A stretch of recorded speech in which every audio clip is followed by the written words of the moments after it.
Се обратив до специјалното јавно обвинителство согласно нивните ингеренции со писмо да проверат телефонските разговори дали постојат такви за поглаварот на исламската верска заедница и неговата спрега со тогашната власт. Како основа го земам извештајот на Американскиот Стейт Департмент за верските слободи од 2013 година, во кој експлицитно се посочува дека он бил многу близок со тогашната власт, кои што му овозможиле конзуларни контакти, му помогнале со Саудиска Арабија и потоа визите кои што ги добивал бесплатно ги наплаќал по 400 евра за човек и сето тоа имплицира дека поглаварот на ИВЗ Сулейман Реджепи е вмешан во злоупотреба на службената должност. Затоа сакав да искористам и оваа можност и како граѓанин, и како пратеник во името на голем дел верници муслимани да се докаже дали има такви разговори и да надлежните органи да си ги превземат своите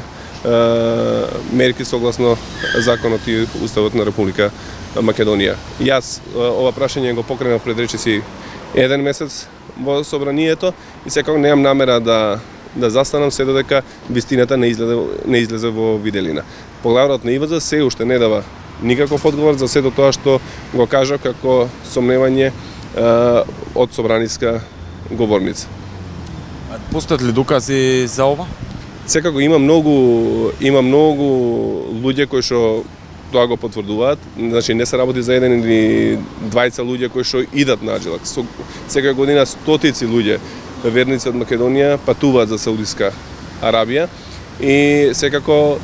на сите тие им било наплаќено за виза, иако визите се бесплатни. Иако злоупотребите не застануваат само тука, поглаварот на ИВЗ има сомневање дека ја има злоупотребено функцијата и во многу други сфери, посебно со процесот на денационализација на имотот на ИВЗ, како и спорно и нормално и начинот на кој он се врати на чело на ИВЗ, па се прогласи за доживотен поглавар, иако тоа не е пракса во исламската вера и исламските верски заедници, и го има фамилиаризирано ИВЗ целосно,